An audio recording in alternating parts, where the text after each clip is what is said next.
Recording in सो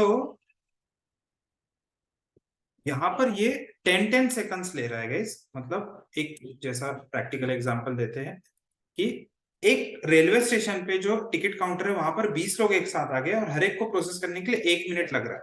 तो 20 लोगों को प्रोसेस करने के लिए सेम कंसिस्टेंसी से 20 मिनट लग जाएंगे। ठीक, और यही सेम चीज यहाँ पर हो रही है। आप देख सकते हो कि ये पूरा चीज प्रोसेस होने के लिए, क्योंकि 1 सेकंड का हमने थ्रेड में यहाँ पर स्लीप डाला हुआ है, तो ये 20 सेकंड ले रहा है। बट ऐसा नहीं होना चाहिए, क्योंकि मेरे पास ऑलरेडी मल्टी कोर प्रोसेसर है। मेरे पास ऑलरेडी मल्टी कोर प्रोसेसर है। अगर देखना है मैं यहाँ पर चेक कर सकता हूँ। कैसे चेक करते हैं?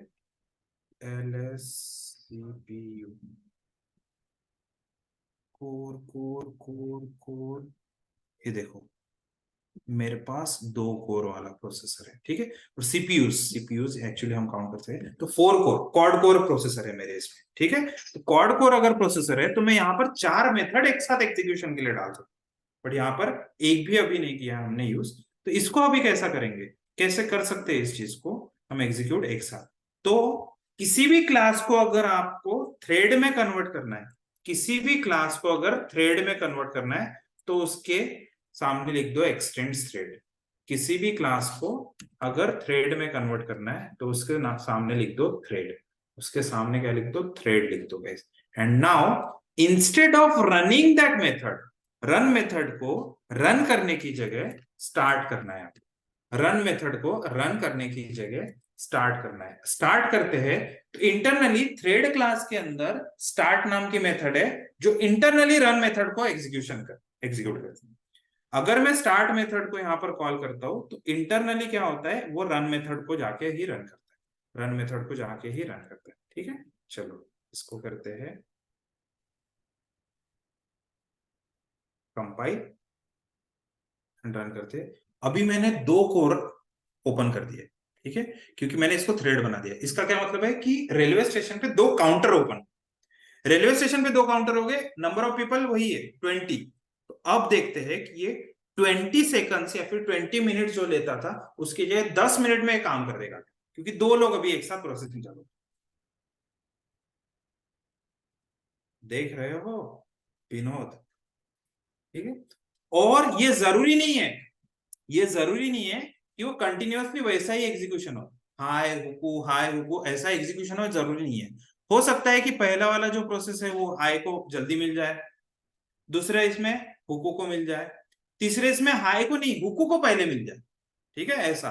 तो ये ऑर्डर कुछ नहीं रहेगा गाइस, इसका ऑर्डर मेंटेन नहीं रहेगा। कोई भी चीज कभी भी एग्जीक्यूशन के लिए आ सकती है।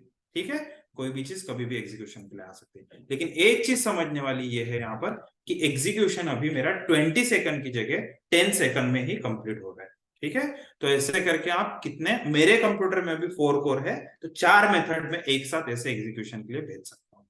ठीक है, 4 मेथड एक साथ एग्जीक्यूशन के लिए। ये देखो यहाँ पर देखो, हुकू आया, हुकू के बाद हाय आया, और फिर से हाय को रिसोर्स मिला तो उसने पहले एग्जीक्यूशन कर दिया और फिर हुकू ने एग्जीक्यूशन किया। तो ऐसा कुछ ऑर्डर मेंटेन नहीं रहेगा। जहां पर भी ऐसी जरूरत है, प्रैक्टिकली मैं बताता हूँ कि इसकी जरूरत कहां पर पड़ सकती है। लेट से आपके पास है बहुत सारा डेटा, डेटा साइंस के अंदर आपके पास अभी कोड लिख रहे हो जावा का यूज करके, आपके पास बहुत सारा डेटा होगा। एक फाइल है 1 GB की, दूसरी फाइल भी है 1 GB की। ये दोनों फाइल को प्रोसेस करके माई सीक्वल के अंदर डेटा को स्टोर करना, दोनों फाइल को प्रोसेस करके नो सीक्वल के अंदर हमारा मोंगोडीबी में स्टोर करके। तो प्रोसेसिंग करने के लिए 1 GB की फाइल प्रोसेस करने के लिए 1 घंटा लगता है गाइस।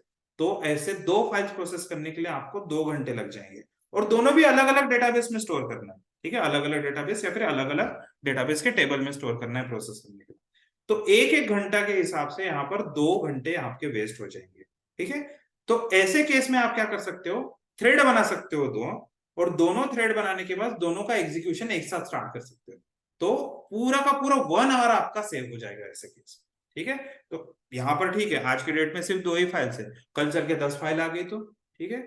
और 10 फाइल के एग्जीक्यूशन के लिए आपने डाल दिया लेट से रात को 6 बजे, तो 6 बजे आप अगर एग्जीक्यूशन स्टार्ट करते हो 7, 8, 9, 10, 11, 12, उसके बाद दूसरा दिन चालू हो जाता है, तो बाकी के 4 के लिए शायद डेट दूसरी आ जाए, ऐसा हो सकता है। वो चीज पॉसिबल है। तो ऐसे केस में आप मल्टी थ्रेड का यूज करके उसको इजीली टैकल कर सकते हो ऐसे सिचुएशन में। ठीक है guys, online members, have you got it कि हमने इस कोड को कैसे क्या यहाँ पर एग्जीक्यूट किया, कैसे थ्रेड में कन्वर्ट किया पहले एंड देन एग्जीक्यूशन किया। ठीक है, ये चीज ट्राई करके देख सकते हो। मैं सेम चीज गाइस ट्राई करके देखता हूँ ऑनलाइन जीडीपी पे रन होता है कि नहीं होता है। अगर रन हो गया तो आप लोग भी सेम चीज ट्राई करना एंड देन आज का सेशन फिर यहीं पे रैप अप करते हैं। रन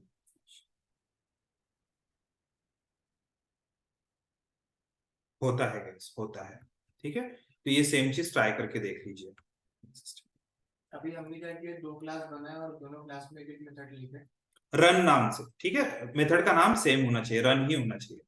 ट्राई करो गाइस ये वाला सेम चीज एंड देन जिन लोगों का हो जाएगा वो लोग क्लास लीव कर सकते हैं। हाँ बोलो। और मल्टीपल मेथड्स नहीं रहे, मतलब रहे तो फिर तो भी जिसको फिर एग्जीक्यूशन करना है, जिसका एग्जीक्यूशन मल्टी थ्रेडिंग के थ्रू करना है, उसी को सिर्फ रन में रखो।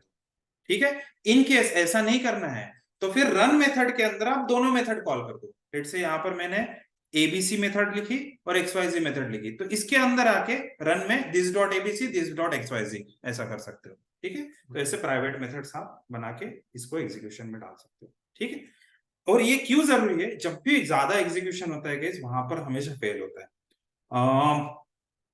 आप लोगों ने एक चीज देखी होगी कि मल्टीप्लेयर गेम में अगर एक ही प्लेयर को, ठीक है, रिसोर्सेस में दे दूं तो पता है एक प्लेयर ऐसा बंदूक उठाएगा, ठीक, और दूसरे प्लेयर को अगर प्रोसेसर मिला ही नहीं तो वो शायद मर जाएगा वहां पे। ऐसे केस में कॉन्करेंसी बहुत जरूरी है। तो उस केस में हम क्या कर सकते हैं कि दो कोर में एग्जीक्यूशन स्टार्ट कर सकते हैं। तो यहाँ पर प्लेयर जब ऐसा हाथ उठा रहा है बंदूक से, दूसरे प्लेयर के पास भी कोर मिल जाएगा, प्रोसेसर रहेगा, तो वो हट भी सकता है वहां पर या फिर काउंटर अटैक भी कर सकता है। ठीक है, तो वो मल्टीप्लेयर में बहुत ज्यादा इंपॉर्टेंस आता है कॉन्करेंसी का। इसलिए आज की डेट में जितने भी एडवांस गेम्स है, मोस्ट ऑफ द गेम्स जावा में लिखे हुए हैं। Most of the games Java programming language, क्योंकि इसमें मल्टी थ्रेडिंग का कंसेप्ट, ये छोटा सा एग्जांपल है लेकिन बहुत मीनिंगफुल है। इससे ही आपको आइडिया आ जाता है कि कैसे वर्क करता होगा। ठीक है, ये वाला चीज ट्राई करो गाइस सभी लोग and then you can leave the session. ठीक है, चलो thank you guys. Online member जितने भी अटेंड किए उन लोगों को थैंक्स एंड आई होप आप लोगों को चीजें समझ में आई होगी। मैं डॉक्यूमेंट का लिंक एंड वीडियो अगर रिकॉर्ड हो गया होगा, पता नहीं बीच में बंद हो गया था, तो वीडियो रिकॉर्ड हो गया होगा तो दोनों भी चीजें मैं शेयर कर दूंगा। चलो थैंक्स। ये वाला चीज ट्राई करो लेकिन उसके बाद ही जाना।